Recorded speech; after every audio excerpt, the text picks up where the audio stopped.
Video میں ہم جانیں گے جب اللہ تعالیٰ نے فرشتوں کو لوط علیہ السلام کے پاس مہمان بنا کر بھیجا تو قوم لوط نے کیا کہا۔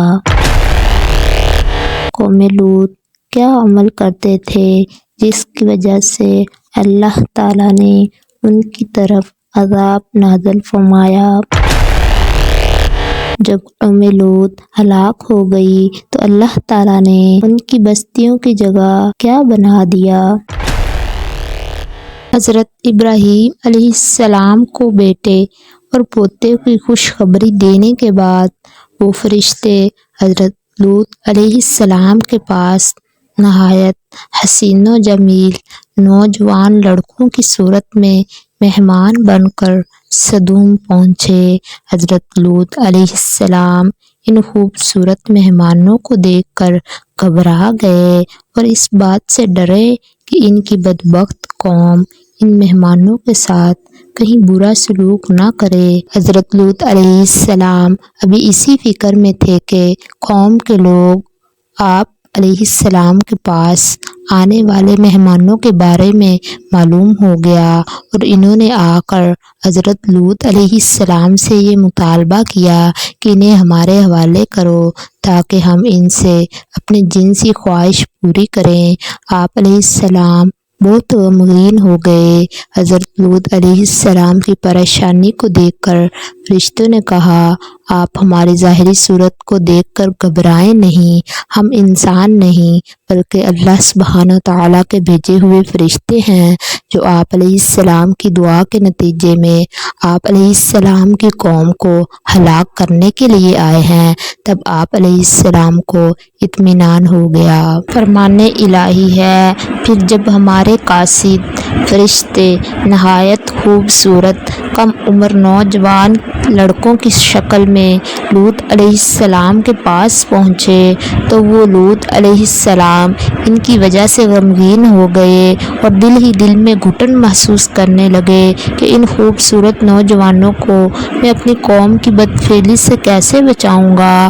قاصدوں نے کہا، آپ خوف نہ کھائیے اور نہ ہی غمزدہ ہوں، ہم آپ کو اور آپ کے گھر والوں کو بچا لیں گے سوائے آپ کی بیوی کے کہ وہ پیچھے رہ جانے والوں میں سے ہوگی۔ ہم اس بستی والوں پر ان کی نافرمانیوں کی وجہ سے آسمان سے عذاب نازل کریں گے اور بلا شبہ ہم نے بستی کو ان لوگوں کے لیے عبرت کی نشانی بنا دی جو عقل رکھتے ہیں۔ قرآن پاک میں ارشاد ہے، اور شہر سدوم والے لوط علیہ السلام کے پاس خوشیاں مناتے ہوئے بدکاری کی نیت سے آئے۔ حضرت لوط علیہ السلام نے کہا، یہ لوگ میرے مہمان ہیں لہٰذا تم مجھے رسوا نہ کرو، اللہ سے ڈرو اور مجھے ذلیل نہ کرو۔ انہوں نے قوم کو کہا، کیا ہم نے تجھے دنیا والوں سے روکا نہیں ہے؟ لوط علیہ السلام نے کہا، تمہیں کچھ کرنا ہی ہے تو یہ میری بیٹیاں موجود ہیں، تم ان سے نکاح کر لو۔ تو انہوں نے قوم لوط نے جواب دیا، اے لوط، تم بخوبی جانتے ہو کہ ہمیں تو تمہاری قوم کی بیٹیوں کی کوئی خواہش نہیں اور تم تو ہماری چاہت سے بخوبی واقف ہو۔ لوط علیہ السلام نے کہا، کاش کہ مجھ میں تم سے مقابلہ کرنے کی قوت ہوتی کہ میں تمہیں سیدھا کر دیتا یا میں کسی مضبوط سہارے کی پناہ لیتا۔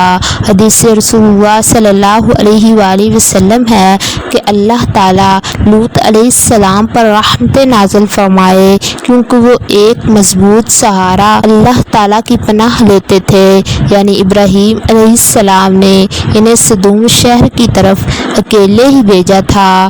ان کا وہاں کوئی کنبہ، قبیلہ اور خاندان نہیں تھا اور بیوی بھی کافرہ تھی۔ عذاب الہی کی آمد سے پہلے ہی حضرت لوط علیہ السلام اپنے خاندان اور مومنین کو لے کر رات ہی رات میں سدوم سے ہجرت کر گئے۔ آپ علیہ السلام کی بیوی نے آپ علیہ السلام کے ساتھ چلنے سے انکار کر دیا۔ آخر کار جب رات کا آخری حصہ آیا تو اللہ اللہ تعالیٰ نے آپ سے کیے ہوئے وعدے کے مطابق ایک زوردار چیخ بھیجی جس نے قوم لوط کے دل ہلا کر رکھ دیے۔ فرشتوں نے انہیں زمین سے اٹھا کر آسمان کی طرف بلند کیا اور پلٹا کر دوبارہ زمین کی طرف پھینک دیا، پھر ان پر نشان زدہ مخصوص پتھروں کی بارش فرمائی جس سے وہ تباہ و برباد ہو گئے۔ اس واقعے کو اللہ رب العزت نے بعد میں آنے والوں کے لیے عبرت بنا دیا۔ قرآن پاک میں ارشاد ہے، فرشتوں نے آپ کو پریشان دیکھ کر کہا، اے لوط، بے شک ہم آپ کے رب کی فرشتے ہیں، یہ لوگ ہرگز آپ پر ہاتھ نہیں ڈال سکتے، بس آپ اپنے گھر والوں کو لے کر اپنی بستی سے رات گئے نکل جائیں، آپ میں سے کوئی بھی پیچھے مڑ کر نہ دیکھے سوائے آپ کی بیوی کے، اس لیے کہ اسے بھی وہی عذاب پہنچنے والا ہے جو ان سب کو پہنچے گا۔ یقیناً ان کے عذاب کا مقررہ وقت صبح ہے، کیا صبح بالکل قریب نہیں ہے؟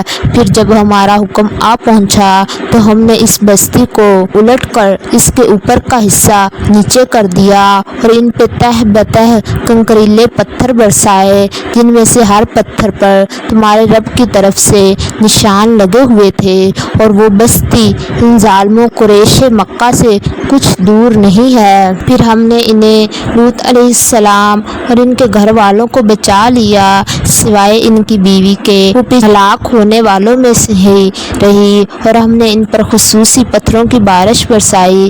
بس آپ دیکھ لیجئے ان مجرموں کا انجام کیسا ہوا۔ قوم لوط کو ہلاک کرنے کے بعد اللہ تعالیٰ نے ان بستیوں کی جگہ ایک بدبودار جھیل بحرمیت کے نام سے بنا دی جس کے اوپر اور ارد گرد کی زمین میں سے کوئی فائدہ نہیں اٹھایا جا سکتا۔ یہ اللہ تعالیٰ کی طرف سے اس کی عظمت، قدرت اور اس کی پکڑ کی ایک نشانی ہے۔ سمجھدار لوگ قوم لوط کے انجام سے سبق حاصل کرتے ہیں اور ان برائیوں سے بچتے ہیں۔